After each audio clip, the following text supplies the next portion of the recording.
Nous poursuivons l'analyse occlusale instrumentale par l'étude du calage.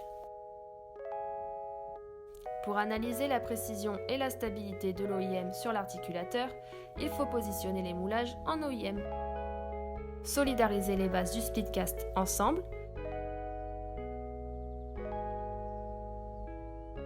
relever la tige incisive et desserrer les verrous de centrée et de propulsion. Ensuite, intercaler la cire d'occlusion entre les modèles. Repositionner le moulage maxillaire en OIM en reculant la branche supérieure de l'articulateur. Bloquer la position obtenue à l'aide des verrous de centrée. Et fixer l'OIM en serrant les vis de propulsion.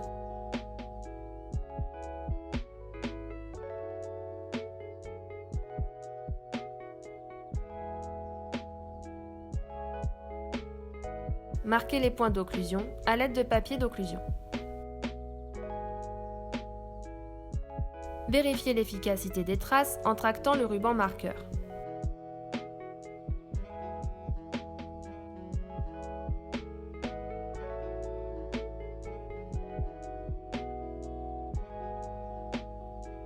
Pour ce cas, on remarque l'absence de points de contact au niveau des secteurs 2 et 3.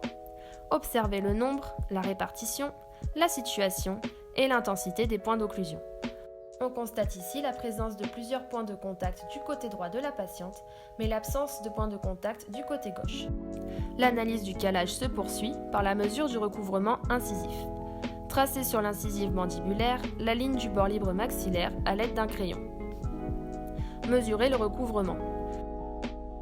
Il est dans ce cas de 2 mm. Annotez la valeur sur votre fiche. Mesurez de la même façon le recouvrement postérieur.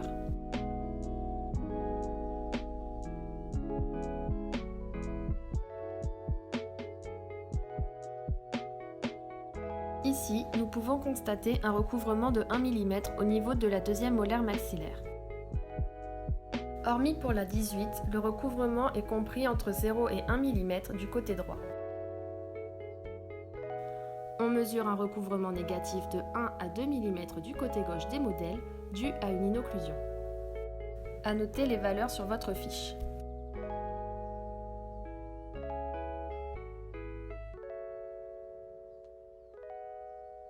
Mesurons à présent le surplomb postérieur.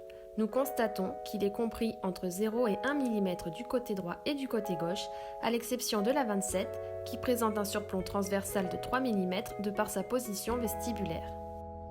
Annotez votre feuille avec la valeur relevée.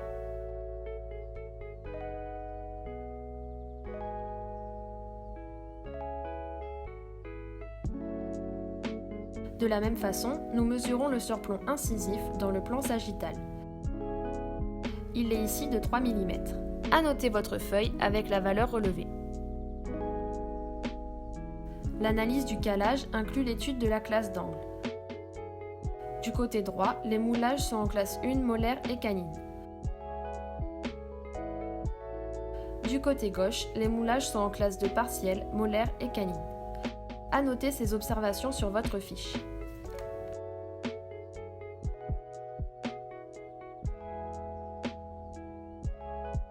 Grâce à l'observation des moulages et l'analyse du calage, nous pouvons à présent tirer la conclusion de sa stabilité et de sa précision. Pour cette patiente, nous avons constaté une insuffisance de calage et une instabilité mandibulaire. Écrivez le diagnostic du calage sur votre fiche.